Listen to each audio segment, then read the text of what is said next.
For thousands of years, humanity was a species of dreamers, with our feet planted firmly on the ground. We watched the birds with envy, our imaginations soaring far beyond our physical bodies. We built stories and myths around flight, from the tragic tale of Icarus, who flew too close to the sun on wings of wax and feathers, to the fantastical sketches of flying machines by Leonardo da Vinci. But for every dream, there was a harsh reality: gravity.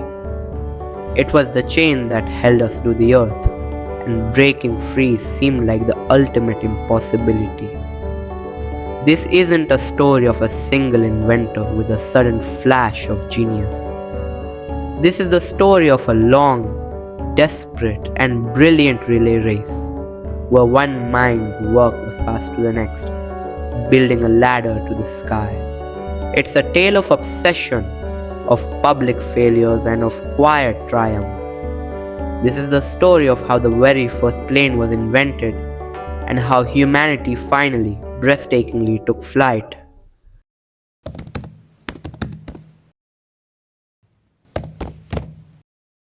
Our journey begins not in a workshop with gears and propellers, but in the mind of a meticulous English nobleman named Sir George Cayley.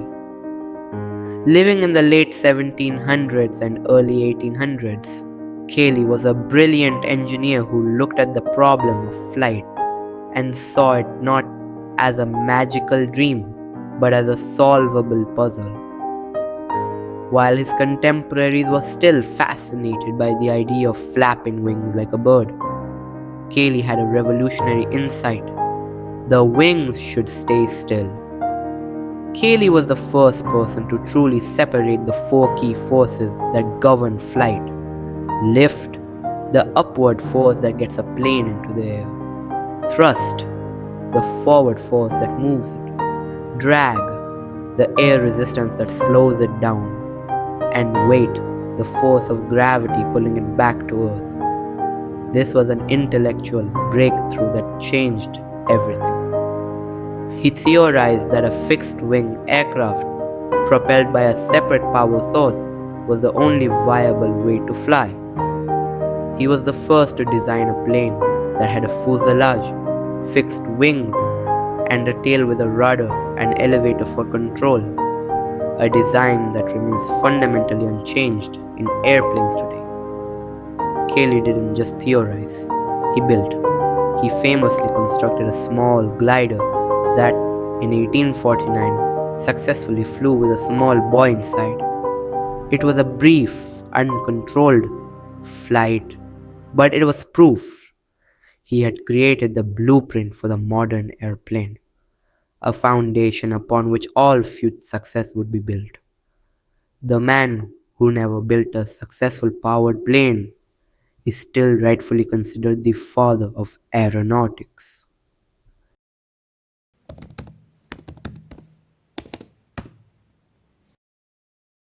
The next crucial piece of the puzzle was provided by a German engineer with a burning passion for the air, Otto Lilienthal. While Cayley provided the theoretical framework, Lilienthal proved the concept in the most daring way possible. By doing it himself, he believed that the only way to truly understand flight was to master the air, and he dedicated his life to gliding. Between 1891 and 1896, Lilienthal became the world's first true flying man. From a hilltop near Berlin, he would launch himself into the air in one of his beautiful, bat-like gliders, soaring and twisting through the sky.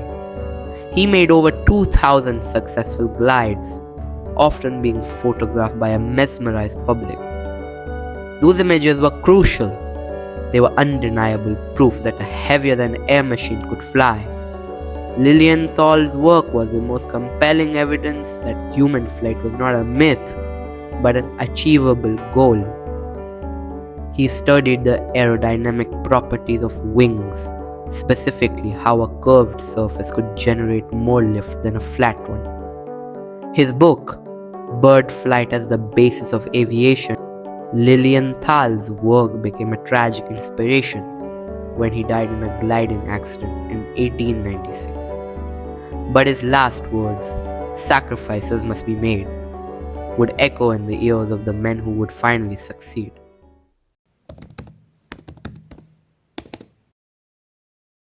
Samuel Langley.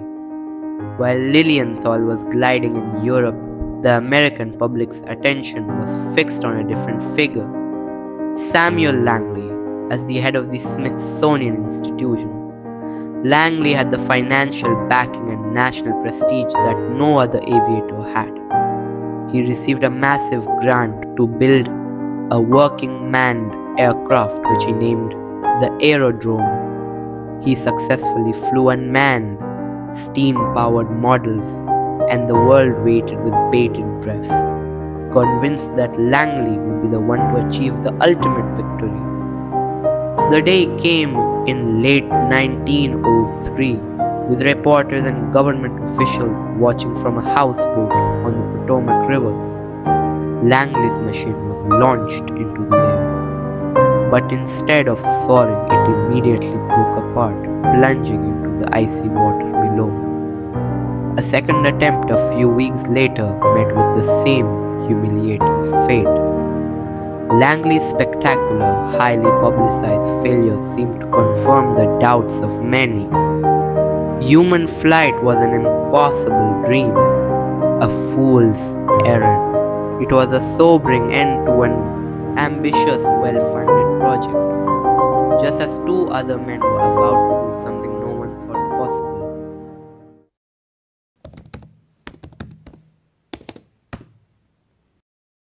The stage was now set for two quiet, unassuming bicycle mechanics from Dayton, Ohio, Wilbur and Orville Wright.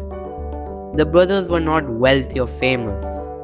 They were methodical, brilliant, and deeply inspired by Lilienthal's flights. But they understood that the biggest challenge wasn't simply creating a machine that could fly, but one that could be controlled in the air. Their experience with bicycles had taught them that stability in motion was key, and they applied this concept to flight. The Wright brothers spent years in their bicycle shop, first building kites and then larger gliders, meticulously testing their theories. They chose a remote location in Kitty Hawk, North Carolina, for its strong, consistent winds and soft, sandy dunes. Here they made the most critical breakthrough in the history of aviation, the three-axis control system. This system gave the pilot full command over the aircraft's movements, roll, side-to-side motion. They achieved this with a process they called wing warping, twisting the wings to change the lift on each side, pitch, up and down motion. This was controlled by a forward elevator, yaw, left and right motion. This was managed by a rear rudder. This elegant solution for control was the missing piece that had eluded all other pioneers.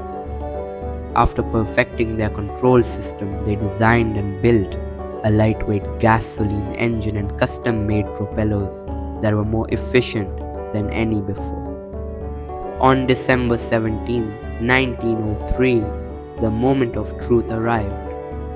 With only 5 witnesses present at Kill Devil Hills, Orville Wright lay down on the lower wing of the machine, the Wright Flyer.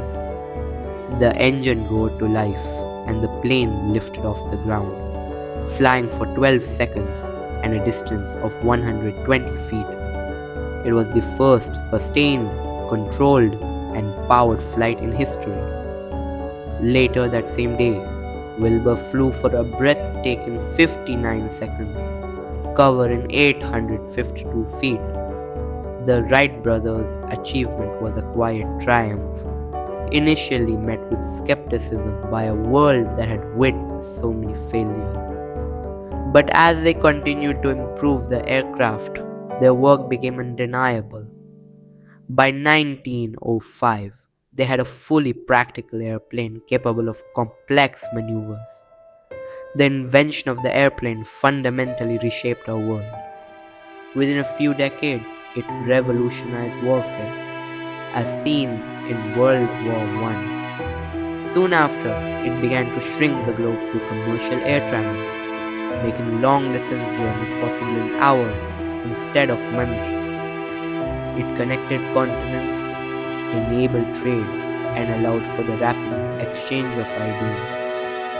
The story of the first plane is a testament to the power of perseverance and the collaborative nature of human progress. From Cayley's foundational theories to Lilienthal's daring experiments, and finally to the methodical brilliance of the Wright brothers, it was a relay race of innovation that ultimately gave humanity its wings.